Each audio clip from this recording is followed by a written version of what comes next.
Now, with regards to the religious books, these three great religions, Judaism, Christianity, and Islam, the two are contained in one book, Judaism and Christianity, the Old Testament and the New Testament. The Old Testament is the Bible of the Jews, the Old and the New put together, the Bible of the Christians. Then we Muslims, we say that if there is such a thing as an Old Testament, and if there is such a thing as a New Testament, we say that there is such a thing as a Last Testament. You see, the Jew, he comes at the end of the book of Malachi in the Old Testament, and he puts a full stop. He doesn't want to know anymore. Whatever God wanted to give, he has given him through the prophets, the Old Testament.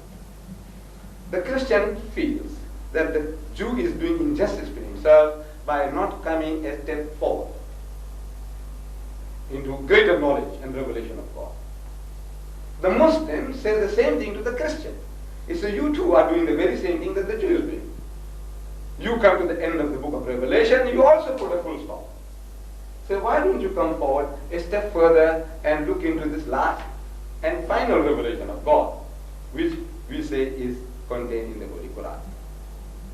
Now religiously, there is great affinity between these three religions. They are, we say, the same religion, but on different levels. In the fundamentals of these three religions, there is not an iota of difference, as taught by the prophets, as taught by Moses, Jesus, and Muhammad.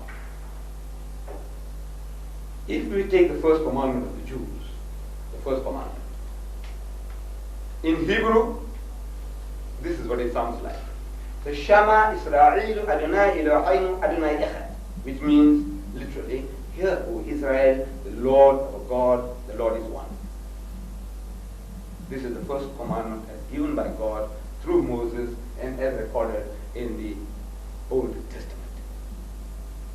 When we come to Jesus, we are told in the Gospel of St. Mark that a learned man of the Jews, described as a scribe, a learned man, he comes to Jesus and he questions, said, Master, in the Hebrew language, is a rabbi, a learned man, a priest. Master, what commandment is the first of all? And Jesus answers and says unto him, I'm quoting, in the Hebrew language, Shema Israel Adonai Eloheinu Adonai Echad, which means, again, hear, Israel, the Lord our God, the Lord is one. He repeated word for word what was given by Moses some 1300 years before, without the change of a dot. When we come to Muhammad, some 600 years after Jesus, he is confronted by a delegation of Christians. A deputation came from an area called Najran, outside Medina, and these Christians were questioning him with regards to theology and the teachings of Muhammad and the revelation that he had received. And during the course of the discussion, the spokesman for the Christian posed the question, O Muhammad, what is your concept of God? And Muhammad was made to say, as we believe, we Muslims believe, that Muhammad was inspired by God. He was made to utter words as they were put into his mouth.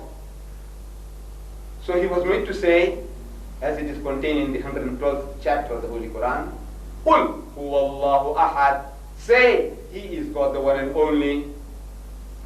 The last word.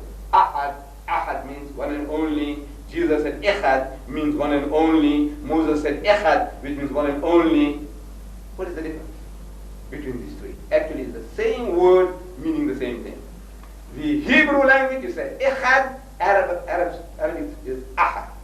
And if I write that on the board, you know, it's an amazing thing. If I write ahad, I want to make it echad, I just put a dot. That's all. That makes it ha into the ha. Ahad, echad. Meaning the one and the same thing, which means in the fundamentals of the teachings of Moses, Jesus, Muhammad, we say no change at all, as given by the prophets.